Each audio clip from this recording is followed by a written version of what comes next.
четверг состоялось первое организационное собрание территориальной избирательной комиссии Сосногорска. Состав обновился. Республиканский избирком назначил 9 человек с правом решающего голоса, которых выдвинули политические партии. В состав территориальной избирательной комиссии города Сосногорска избирательная комиссия Республики Коми назначила кандидатуры, предложенные политическими партиями: «Единая Россия», «Зеленая альтернатива», Коммунистическая партия коммунисты России в Республике Коми, КПРФ, ЛДПР, Родина, Справедливая Россия. 2 кандидатуры предложены территориальной избирательной комиссией города Сосногорска предыдущего состава.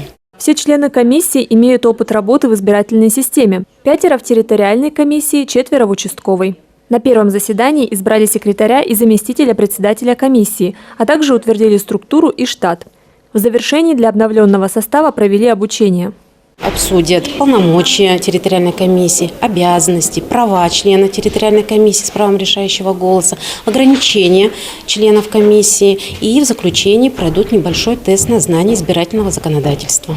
Скоро территориальный избирком приступит к организации выборов депутатов Госдумы Федерального собрания России 8-го созыва и депутатов представительных органов Сосногорска, Нижнего Одессы и Войвожа, которые пройдут 19 сентября.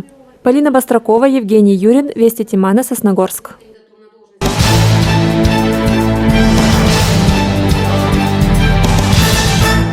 В этом году старт приема заявок в рамках проекта «Народный бюджет» на 2022 начался в феврале. За несколько месяцев жители района заявили и поддержали более 80 проектов по различным направлениям – от обустройства колодцев до пошива костюмов.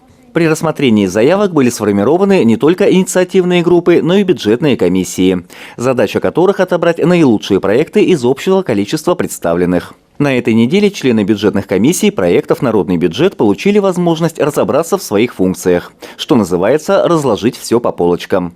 Для этого руководитель проектного центра инициативного бюджетирования Дмитрий Сизев и приехал в Сосногорск.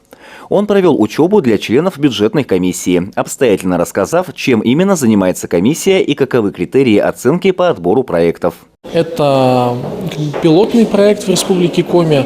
2 года назад бюджетная комиссия была впервые сформирована в Ижме. В этом году бюджетная комиссия формируется во всех районах, и в том числе и в Сосногорске.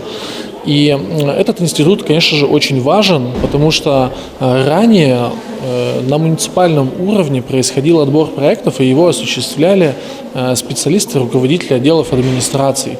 А сегодня же бюджетная комиссия, то есть представители населенных пунктов, непосредственно жители своих территорий будут решать, какие проекты будут приоритетными и какие будут продвинуты на региональный уровень. Среди слушателей Екатерина Кручевская. Она стала членом комиссии сразу по 2 проектам. Ремонт фасада Дома культуры «Горизонт» и пошив костюмов для творческих коллективов Межпоселенческого культурного центра. По словам Екатерины, учеба – дело нужное. Ведь как оценить проекты, если не знаешь критериев? Я считаю, что этап, который мы сегодня прошли, то есть прослушивание, скажем так, консультативной информации по народным проектам и как должна работать комиссия по народному бюджету, сегодня была более доступная информация, поскольку, когда мы первый раз собирались, мы вообще ничего не понимали. Я думаю, как и многие другие люди, которые приходили на прослушивание народных бюджетов.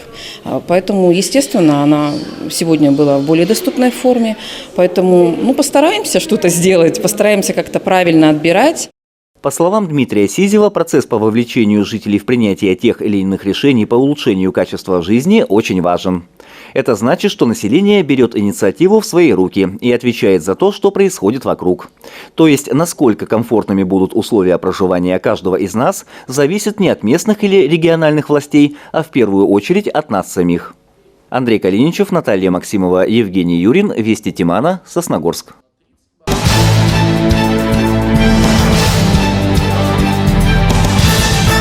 В период пандемии на фоне коронавируса у многих выявляют и другие болезни. Одна из самых распространенных – сахарный диабет.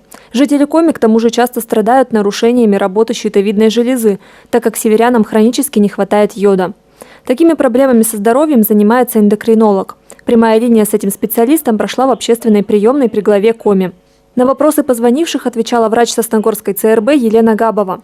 Она назвала тех, кто находится в группе риска по эндокринным заболеваниям и кому необходимо регулярно посещать доктора. Люди старше 45 лет, это в обязательном порядке. Также молодые люди, у кого в анамнезе, да, вот по наследству есть заболевания, эндокринные заболевания.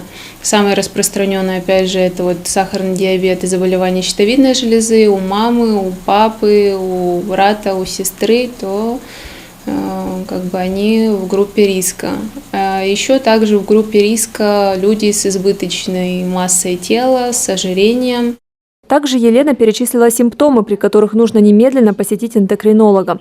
Они могут быть связаны с нарушением углеводного обмена. Проблемы с волосами, выпадение волос, избыточная потливость, отеки, выраженные под глазами. Если вы чувствуете сухость во рту, жажду, учащенное мочеиспускание, выраженная слабость, особенно вот в мышцах, то как бы следует обратить на это внимание. Сахарным диабетом часто заболевают люди, склонные к полноте. Позвонившие интересовались, как похудеть и удержать вес в норме. Врач посоветовала заниматься спортом и придерживаться правильного питания, при этом избегая пищевых биоактивных добавок и радикальных диет.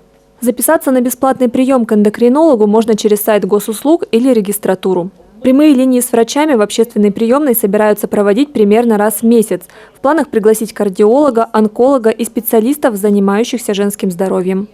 Полина Бастракова, Евгений Юрин, Вести Тимана, Сосногорск.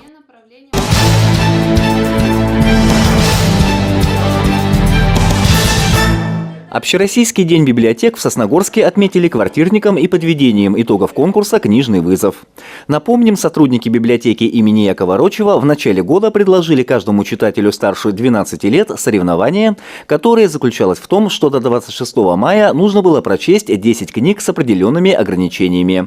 Например, книгу, в названии которой не меньше 4 слов.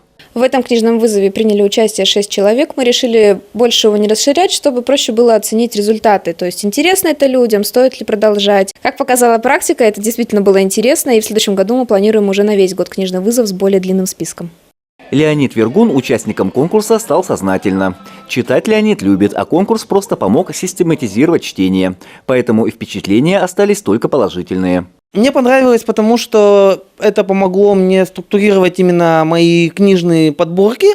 Именно из-за того, что до этого я читал книжки, условно, там, детективы подряд, потом устал от детективов, переключился на юмористические.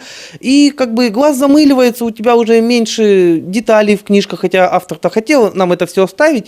И я бы сравнил это как с походом в спортзал. Когда ты изначально приходишь, хочешь стать сильнее, или умнее, и вот тренируешься, и вот у тебя появляется тренер, и ты вот видишь, что это все дает результат. Это, замечательно мотивирует к книжкам, опять же, разнообразие. Самым большим открытием для меня стало это вот подсказка, что возьми книжку от друга, потому что, у каждого свой кругозор, свое общение, свои любимые, и ты серьезно больше намного видишь по книжкам, чем вот раньше бы не обратил внимания, скажем, на Фрая. А тут бац, посоветовали, и замечательные произведения. Это тем помогает расшириться. После чествования конкурсантов библиотека наполнилась звуками акустической гитары. Участники квартирника выбирали одну из 6 тем и одну из 7 песен. Текст песни выводился на экран, поэтому петь могли все в свое удовольствие. Андрей Калиничев, Наталья Максимова, Евгений Юрин, Вести Тимана, Сосногорск.